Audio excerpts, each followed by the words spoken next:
Guys welcome back to my channel political science की classes. Myself Sonam Chauhan. So guys आज हम यहाँ पे बात करेंगे university of Lucknow department of political science और बीए प्रोग्राम सेमेस्टर सिस्टम, जो कि न्यू एजुकेशन पॉलिसी की जब हम बात करते हैं तो काफ़ी कॉलेजेस में, काफ़ी यूनिवर्सिटीज़ में जो यूपी के अंदर आती हैं या ओवरऑल इंडिया के अंदर आती हैं, उसमें काफ़ी हद तक ट्रेडिशनल कोर्स चेंज कर दिए गए हैं, सेमेस्टर सिस्टम में इंक्लूड कर दिए गए हैं।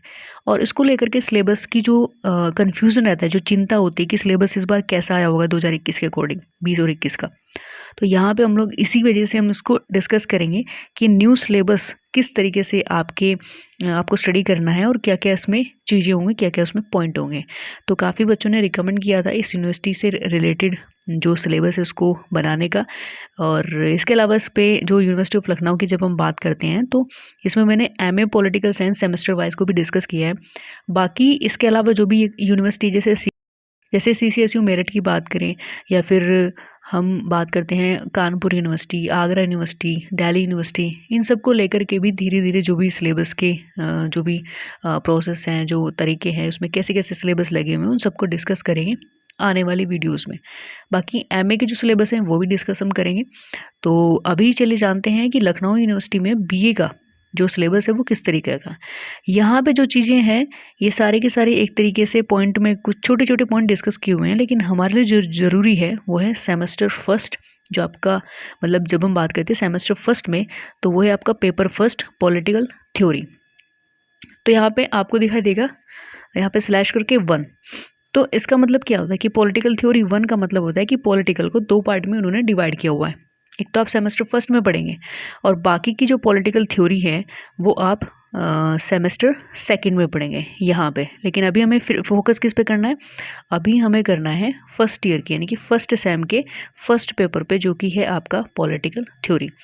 अब इसमें 4 यूनिट में इसको डिवाइड किया गया है जो इम्पोर्टेंट है, unit first, second, third, fourth. तो 4 यूनिट में अलग अलग टॉपिक है जिसको आपको स्टडी करना है। तो सबसे पहले हम बात करते हैं यूनिट फर्स्ट की, जिसमें आपको definition, nature, scope of political science, relation with other social sciences, method of study. अब देखिए ये जो चीज़ें होती हैं ये एक बेसिक स्ट्रक्चर को स्ट्रॉन्ग करने वाली होती हैं। जब भी आप कभी पहली बार पॉलिटिकल साइंस को स्टडी करने जा रहे हैं तो ये सारी चीज़ें आपके लिए बहुत ही ज़्यादा महत्वपूर्ण हो जाती है कि आप पॉलिटिकल साइंस की डेफिनेशन आपको इसमें पढ़नी होती है कि एक्चुअल में जो राजनीति विज्ञान है उसकी परिभाषा क्या है, उसको आप कैसे डिफाइन करोगे, ये सारी चीज़ें। बाकी उसका जो प्रकृति है, जिसका नेचर है, यानी कि किस तरीके की वो साइंस है, क्या हम उसे आर्ट मान सकते हैं या बाकी जो भी साइंस के सब्जेक्ट है बायो, केमिस्ट्री, फिजिक्स, मैथ वगैरह हो गया, इनकी तरह ही मान सकते हैं। तो ये सारी चीज़ इसमें डिस्कस करनी होंगी, किस किस आधार पर हम इसे साइंस मानेंगे और किस किस आधार पर हम इसे आर्ट का सब्जेक्ट मानेंगे, ह्यूमैनिटी से रिलेट करेंगे। बाकी आगे इसमें देखते हैं कि relation with other social sciences. अब इसके साथ संबंध आपको पढ़ना पड़ेगा जितने भी सोशल साइंसेस के और जो पार्ट है, जैसे साइकोलॉजी हो गया, सोशोलॉजी हो गया, है ना, हिस्ट्री हो गया, इकोनॉमी हो गया। तो सारे के सारे क्या हैं, SST के पार्ट हैं, जैसे पार्ट ऑफ SST। तो यहाँ पे आपको ये सारी चीज़ें स्टडी करनी पड़ेगी। हम रिलेट क्यों करते हैं ये भी चीज़ें आपको यहीं पे स्टडी करनी पड़ती है कि पॉलिटिकल साइंस को हम जब अदर किसी भी सब्जेक्ट के साथ रिलेट करते हैं तो उसकी क्या इंपॉर्टेंस होती है, उसकी क्या वैल्यूज़ होती हैं। फिर है मेथड ऑफ स्टडी, यानी कि जितने भी हमारे स्टडी की जो मेथड हैं पॉलिटिकल साइंस में, जब हम किसी भी चीज़ को, स्टडी का मतलब होता है रिसर्च करना, तो आप किस किस विधियों के आधार पर इसमें रिसर्च कर सकते हैं। यूनिट फर्स्ट आपकी यहाँ तक कंप्लीट हो चुकी है, इसमें ये टॉपिक आपको करने होंगे। अब बात करते हैं सेकंड यूनिट की। सेकंड यूनिट में आप यहाँ पे देख सकते हैं approaches to the study of political science. जितने भी पॉलिटिकल साइंस के अप्रोच हैं, स्टडी के लिए जो उपयोग किए जाते हैं, जो हम इसे दूसरे वर्ड में मेथड भी बोल सकते हैं, ठीक है, जो भी मेथड यूज़ किए जाते हैं वो आपको स्टडी करने होंगे। ट्रेडिशनल अप्रोच है, यहाँ पे 2 तरीके के अप्रोच आपको देखने पड़ेंगे, तो ट्रेडिशनल है और यहाँ पे मॉडर्न है। ट्रेडिशनल में आपको क्या पढ़ना पड़ेगा, इंस्टीट्यूशनल जो हमारे संस्थान हैं, हिस्टोरिकल जो ऐतिहासिक संस्थान हैं, और फिलोसॉफिकल यानी कि दार्शनिक, ये 3 टॉपिक इसमें आपको क्लियर आउट करने होंगे। ट्रेडिशनल में क्या होता है, संस्थान, हिस्टोरिकल और फिलोसफिकल। और यहाँ पे मॉडर्न अप्रोच यानी कि जो आधुनिक जो उपागम है, जिनका हम अभी फ़िलहाल के टाइम में यूज़ कर सकते हैं, जो मॉडर्न है बिल्कुल, नई विधियां हैं वो है बिहेवियरल और पोस्ट बिहेवियरल, यानी कि एक व्यवहारवाद और एक उत्तर व्यवहारवाद। तो इसमें व्यवहारवाद को डिफाइन किया गया है, वो भी स्टडी करना पड़ता है, और साथ साथ में व्यवहारवाद किस तरीके से डाउन हुआ और उसकी जगह कैसे पोस्ट बिहेवियरल आता है, यानी कि उत्तर व्यवहारवाद आता है। ये सारी चीज़ें यहाँ पे, ये सारी कहानी आपको यूनिट सेकंड में डिस्क्राइब करनी होगी। अब बात करते हैं यूनिट थर्ड की। यूनिट थर्ड में स्टेट के बारे में थोड़ा सा यहाँ पे पॉइंट आउट करने होंगे आपको। यूनिट थर्ड में दिया हुआ है स्टेट, जिसमें उसका origin, nature ends the welfare state, यानी कि यहाँ पे जो आपके इसमें टॉपिक है ओरिजिन, यानी कि ये एक सिद्धांत है, ये इसके एलिमेंट्स हैं, जैसे स्टेट किस तरीके से बनता है, यानी कि स्टेट की एक तरीके से वो स्ट्रक्चर आपको यहाँ पे स्टडी करना पड़ेगा। स्टेट कैसे आया, स्टेट सबसे पहले आया या फिर इंसान पहले आए, उसने अपनी सुविधा के अनुसार स्टेट को बनाया। ठीक है, अलग अलग विधि, अलग अलग फिलोसफर ने अपने तरीके से किस तरीके से स्टेट को डिस्क्राइब किया है, एक्सप्लेन किया है, वो सारी चीज़ें इसमें पढ़नी होंगी। साथ में स्टेट का क्या नेचर होता है, क्या उसकी वैल्यूज़ होती हैं, एलिमेंट्स क्या होती हैं, यानी कि किस स्टेट को बनाने के लिए हमारे पास वो कौन कौन सी चीज़ें होनी आवश्यक होती, कौन कौन सी वैल्यूज़ होनी आवश्यक होती हैं, वो छोटे छोटे एलिमेंट्स, वैसे 4 एलिमेंट्स से मिलकर के बनता है, जैसे सोवर्जिन के गवर्नमेंट, पॉपुलेशन और आपका आता है टेरिटरी। तो ये ज़रूरी होते हैं, ये भी आपको इसमें ही पढ़ने होंगे। और द वेलफेयर स्टेट, यानी कि लोक कल्याणकारी राज्य क्या होता है, क्या उसके फंक्शंस होते हैं, क्या उसकी पावर्स होती हैं, है ना, क्या कैसे कंट्री को, यानी कि कैसे स्टेट को हम एक वेलफेयर स्टेट की संज्ञा दे सकते हैं, यानी कि उसको डिफाइन कर सकते हैं। ये सारी चीज़ें आपको यूनिट थर्ड में स्टडी करनी होती हैं। अब बात करते हैं हम यूनिट फोर्थ की। तो यूनिट फोर्थ में कंसेप्ट ऑफ लॉ, यानी कि जो भी कानून का जो कंसेप्ट है वो आपको पढ़ना होगा कि कानून क्या होता है। देखिए, कानून का जो बेसिक इन्फॉर्मेशन है वो आपको इसमें स्टडी करनी होती है। कानून से मतलब ये नहीं कि इसमें आपको सीआरपीसी या आईपीसी की धारा पढ़नी होती है, नहीं, ये बिल्कुल डिफरेंट है। कानून के बारे में बेसिक नॉलेज, यानी कि एक्चुअल में डेफिनेशन ऑफ लॉ, लॉ को हम कैसे डिफाइन करते हैं कि आपकी नज़रों में या किसी भी थिंकर की जो डायरेक्शन होता है उसके अकॉर्डिंग लॉ एक्चुअल में होता क्या है। ठीक है, फिर कानून के अलग अलग प्रकार, टाइप ऑफ मतलब काइंड ऑफ लॉ, बहुत सारे ऐसे लॉ होते हैं, लॉ भी तो अलग अलग टाइप के होते हैं ना, तो वो सारी चीज़ें इसमें आपको स्टडी करनी पड़ती हैं। फिर बात करते हैं जस्टिस की। तो जस्टिस भी इसमें, यानी कि न्याय भी सेम कंसेप्ट ऐसा ही हुआ जैसे लॉ का इसमें है। ठीक है, लॉ को भी उसी के आधार पर मतलब लॉ का जो चैप्टर है इसमें कंसेप्ट ऑफ लॉ का, वो भी इसी तरीके से आपको स्टडी करना है, और सेम जस्टिस का भी इसी तरीके से स्टडी करना है कि न्याय की डेफिनेशन क्या है, न्याय को कितने पार्टों में इन्होंने डिवाइड किया हुआ है पॉलिटिकल साइंस के डायरेक्शन के अकॉर्डिंग, और फिर लिबर्टी और इक्वालिटी, ये सारी चीज़ें, यानी कि स्वतंत्रता, समानता, ये सारी चीज़ें आपको इसमें स्टडी करनी पड़ती है। तो लिबर्टी हम ऐसे नहीं यहाँ पे सीधे आर्टिकल के थ्रू हम यहाँ पे स्टडी नहीं करते हैं। लिबर्टी को एक है ना स्कोप, नेचर और इसके फंक्शंस, ये सारी चीज़ें इसमें स्टडी करनी पड़ती हैं। अगर हम लिबर्टी की बात करें, इक्वालिटी की बात करें, तो उसको डिफाइन आप कैसे करोगे, ये यूनिट फोर्थ में आपको स्टडी करना होता है। बाकी यहाँ पे नीचे इन्होंने बुक रिकमेंड की हुई है इस पेपर से रिलेटेड कि पॉलिटिकल थ्योरी में आप कौन कौन से बुक यहाँ पे अपना परचेस कर सकते हो। तो यहाँ पे अग्रवाल आरसी, यानी कि आरसी अग्रवाल की बुक है पॉलिटिकल थ्योरी की, हिंदी ट्रांसलेशन आल्सो अवेलेबल। तो यहाँ पे हिंदी में भी ये मिल जाएगी आरसी अग्रवाल की, और अगर हिंदी में एक और चाहिए तो पॉलिटिकल थ्योरी में हम बात करते हैं पुखराज जैन की। पुखराज जैन तो बीए में one of the best writer माने जाते हैं, लेकिन इन दो में से कोई सी भी एक मिल जाएगी, बेस्ट बुक होती है। दूसरी इन्होंने यहाँ पे रिकमेंड की हुई है ओपी गोवा की पॉलिटिकल थ्योरी, ये भी आपको हिंदी और इंग्लिश दोनों में ही अवेलेबल है। किसी भी शॉप पे जा कर के भी आप ले सकते हो, और आपके जो भी कॉलेजेस या लाइब्रेरी वगैरह है वहाँ पे भी आपको ये चीज़ें मिल जाएंगी। फिर है एसी कपूर की प्रिंसिपल पॉलिटिकल साइंस। तो प्रिंसिपल्स भी वही होते हैं, सिद्धांत, यानी कि पॉलिटिकल थ्योरी के नाम से भी आपको मिल सकती है, और प्रिंसिपल्स ऑफ पॉलिटिकल साइंस के नाम से भी आपको ये बुक्स मिल सकती है, जो कि हिंदी ट्रांसलेशन है आल्सो अवेलेबल। तो ये कुछ बुक रिकमेंड की गई है यहाँ पे इस पेपर से रिलेटेड। तो अब शायद इस पेपर का जब हम डिस्क्राइब करेंगे तो बाद में बच्चों का सबसे तो क्वेश्चन आता है कि इससे रिलेटेड कुछ इंपॉर्टेंट बुक बताइए। तो स्टार्टिंग की जो ये दो मैंने बताई है, आरसी अग्रवाल है, एक पुखराज जैन है जो उसमें भी मतलब मेंशन नहीं की गई है, बट हम अपनी तरफ से बताते हैं कि पुखराज जैन भी आती है इसकी एक, और ओपी गोवा, ये पॉलिटिकल थ्योरी की one of the best book मानी जाती हैं, जो आप कहीं से भी परचेज कर सकते हो, ऑलमोस्ट अवेलेबल आपको हो ही जाती है। फिर बात करते हैं हम यहाँ पे सेमेस्टर फर्स्ट के पेपर सेकंड की। यानी कि नेशनल मूवमेंट ऑफ इंडिया। अब नेशनल मूवमेंट की जब हम बात करते हैं इस पेपर को देख करके आपके माइंड में वो सारी रूपरेखा बन गई होंगी कि हमें इसमें पढ़ना क्या है ना। यानी कि जो भी हमारे मूवमेंट हुए हैं, राष्ट्रीय आंदोलन जो हुए हैं, उनको हमें पढ़ना होता है। ये भी आपकी 4 यूनिट में डिवाइड किया गया है।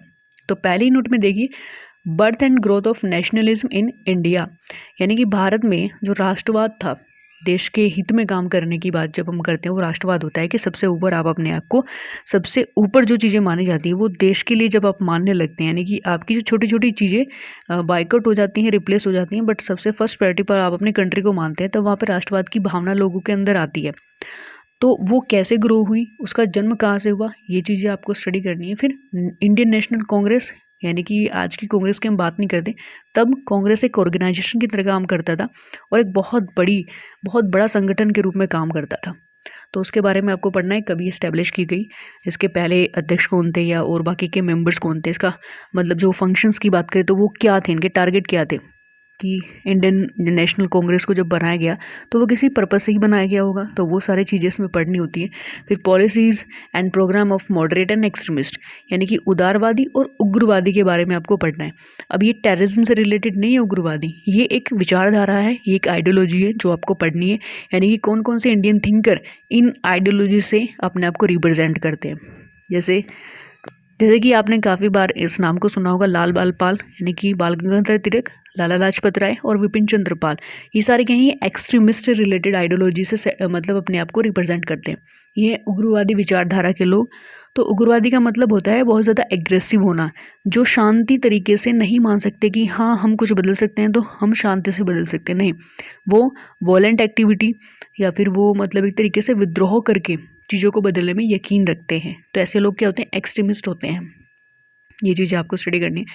बाकी आगे बात करते हैं यूनिट सेकंड में है रिवोल्यूशनरी मूवमेंट इन इंडिया, यानी कि भारत में जो भी क्रांतिकारी आंदोलन हुए थे, जिसके उनके गोल्स क्या थे, उनकी स्ट्रैटेजी क्या थी, है ना, कि उनके टारगेट क्या थे। देखिए किसी भी मूवमेंट को जब स्टार्ट किया जाता है उसका एक पर्टिकुलर टारगेट होता है, एक सोसाइटी से रिलेटेड टारगेट होता है। इंडिविजुअल टारगेट के लिए मूवमेंट नहीं किए जाते कि आप अपने पर्सनल रीज़न के लिए कोई मूवमेंट कर रहे हैं। जो मूवमेंट होते हैं वो पूरे समाज को एक सही दिशा में लाने के लिए या कुछ बहुत बड़ा परिवर्तन करने के लिए मूवमेंट स्टार्ट किए जाते हैं, जिनके कुछ गोल्स होते हैं, जिनकी कुछ स्ट्रैटेजी होती है, यानी कि कुछ उसे विधि होती है कि किस तरीके से हमें इसमें सक्सेस पानी है ना। इसमें जैसे स्वराज पार्टी है, नॉन कोऑपरेशन मूवमेंट है, ये सारी चीज़ें आपको इसमें पढ़नी होगी। अब यूनिट 3 में हम बात करते हैं civil disobedience movement, MacDonald award and Poona pact, government of India act 1935। तो ये सारी चीज़ें आपको मूवमेंट से रिलेटेड, ये सारे छोटे छोटे टॉपिक आपको इसमें पढ़ने होंगे। फिर बाद में मैकडोनल्ड अवार्ड की बात करें, पूना पैक्ट की बात करें, ये छोटे छोटे ऐसे इन्फॉर्मेशन है जो आपको पता होनी चाहिए कि पूना पैक्ट किन के बीच में हुआ और इसका रीजंस क्या था। गवर्नमेंट ऑफ इंडियन एक्ट 1935, ये आपको इसमें स्टडी करने होते हैं। अब आगे चलते हैं यहाँ पे यूनिट 3 की, नहीं 3 हो चुका है, हाँ 4th की। तो 4th में देखिए यहाँ पे क्विट इंडियन मूवमेंट, भारत छोड़ो आंदोलन, जो आपको इसमें स्टडी करना है। अब ये एक लास्ट आंदोलन होता है, यानी कि सब कुछ कर कुरा के जब हमारे पास कोई ऑप्शन नहीं रह जाता था, तो वहाँ पे वायलेंट और नॉन वायलेंट दोनों तरह की एक्टिविटी के बेस पर क्विट इंडियन मूवमेंट को स्टार्ट ही कर दिया गया। यानी कि जब पानी सर से ऊपर चला जाता है तो एक लिमिट होती है सहन करने की, जो वहाँ पे टूट चुकी थी। तो क्विट इंडियन मूवमेंट के ज़रिए फिर बहुत ज़्यादा एग्रेसिव वहाँ पे देखी गई, एग्रेसिवनेस, लोग बहुत ज़्यादा एक्टिव हो गए। तो इस तरह के मूवमेंट में छोटे छोटे ऐसे पॉइंट होंगे जो आपको यहाँ पे पढ़ने होंगे। फिर पॉलिटिक्स ऑफ मुस्लिम लीग की जो पॉलिटिक्स थी वो किस तरीके से वहाँ पे काम किया उसने मूवमेंट के दौरान में, कि हर समय सिर्फ अपने ही एजेंडे रखे, हर समय अपने ही पॉइंट ऑफ व्यू से बात की। तो समाज में क्या हो रहा है, देश में क्या हो रहा है, उन्हें कोई मतलब नहीं था। तो इस चीज़ को भी आप यहाँ पे स्टडी करेंगे, यानी कि जो मुस्लिम लीग थी वो किस तरीके के एजेंडे से काम करी थी, उनकी क्या पॉलिटिक्स थी, ये चीज़ें आपको स्टडी करनी है। फिर यहाँ पे क्रिप्स मिशन आपको इसके बारे में पढ़ना है। छोटे छोटे टॉपिक है, ज़्यादा बड़े टॉपिक इसमें नहीं है। नेक्स्ट है कैबिनेट मिशन, और फिर लास्ट है पेट्रिशन ऑफ इंडिया। तो ये छोटे छोटे ऐसे टॉपिक हैं जो काफ़ी हद तक आपको यूनिट 4th में ये आपके कंप्लीट हो जाते हैं। तो आपका जो सेकंड पेपर आता है फर्स्ट सेम का, यानी कि सेमेस्टर फर्स्ट का जो सेकंड पेपर आता है वो है इंडियन नेशनल मूवमेंट। तो सारे के सारे आपको मूवमेंट से रिलेटेड इन्फॉर्मेशन इसमें पढ़नी होती है, और काफ़ी हद तक ये आपके लिए एक बहुत ही मतलब महत्वपूर्ण भी होता है, इंपॉर्टेंट भी होता है। बिकॉज ऑफ यूपीएससी की प्रिपरेशन करने वाले जितने भी कैंडिडेट होते हैं वो उनको यही सब तो पढ़ना होता है। तो आपके लिए तो बहुत ही अच्छा मौका होता है, आपके लिए तो बहुत ही अच्छा मतलब एक तरीके से है ना कि आप स्टार्टिंग में ये सारी चीज़ें पढ़ेंगे तो लास्ट आते आते जब आपकी ग्रेजुएशन कंप्लीट होगी तब तक तो आपकी ये चीज़ें उंगलियों पर रट जाएंगी। तो ये इम्पोर्टेंट होते हैं, तो आपको स्टार्टिंग में ही काफ़ी अच्छी तरीके से इनको स्टडी कर लेना है ताकि आगे जो भी होता है उसमें आपको प्रॉब्लम ना हो। और आफ्टर ग्रेजुएशन के बाद में ये सिर्फ आपके रिवीजन के लिए रह जाता है। तो आप नीचे दे सकते हैं बुक्स रिकमेंडेशन सेकंड पेपर के लिए। आर.सी. अग्रवाल, देखिए इन्होंने पॉलिटिकल थ्योरी की भी दी है, तो इन्होंने इंडियन नेशनल मूवमेंट के लिए भी दी है, जो कि आपको मिलेगी constitution development and national movement of India के नाम से मिलेगी। लक्ष्मीकांत की भी आपको मिल सकती है, अगर आप मतलब अलग से कॉन्स्टिट्यूशन को बहुत ही गहराई से पढ़ना चाहते हो, आप लक्ष्मीकांत की ले सकते हैं। इसके बाद है चंद्र बिबन, जो कि Indian national movement, Hindi translation also available है, ठीक है, आपको हिंदी में मिल जाएगी ये। सबसे बड़ी दिक्कत पॉलिटिकल साइंस में ये होती है कि आपको हिंदी में मटेरियल मिलना बहुत मुश्किल हो जाता है, इंग्लिश में तो फिर भी मिल जाते हैं, लेकिन उन बच्चों के लिए मुश्किल हो जाता है। तो यहाँ पे उनका सॉल्यूशन हो जाएगा कि यहाँ पे 2 ऐसे राइटर हैं आपके पास में, और तीसरा हम यहाँ पे अगर पुखराज ज्ञान की हम बात करते हैं, देखिए पुखराज ज्ञान ये चीज़ें आपको अलग अलग लेनी होती हैं। आर.सी. अग्रवाल की आपको कॉन्स्टिट्यूशन वाली यानी कि मूवमेंट वाली अलग लेनी पड़ेगी और पॉलिटिकल थ्योरी वाली अलग लेनी पड़ेगी।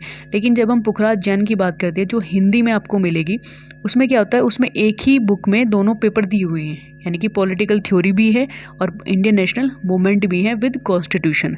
तो आपको हिंदी में बहुत ही सिंपल लैंग्वेज में, जो हिंदी के स्टूडेंट हैं उनके लिए तो वो बेस्ट है, ठीक है। बाकी इधर उधर आपको कोई भी खरीदने की ज़रूरत नहीं है। बाकी अपनी नॉलेज अगर आपको बढ़ानी है तो और बहुत सारी बुक्स आपको मिल जाती हैं। फिर यहाँ पे एक और राइटर जो हैं, जो मतलब अगर हम बात करते हैं इम्पोर्टेंट की, बाकी ये सारी दी हुई हैं, आप देख करके देख सकते हैं भाई, जिस भी शॉप पे आप जाओ इनसे रिलेटेड सारी बुक्स देखो, किस में जो पॉइंट हैं, किस में मैटर अच्छा लिखा हुआ है, उसके हिसाब से आप परचेज़ कर सकते हो।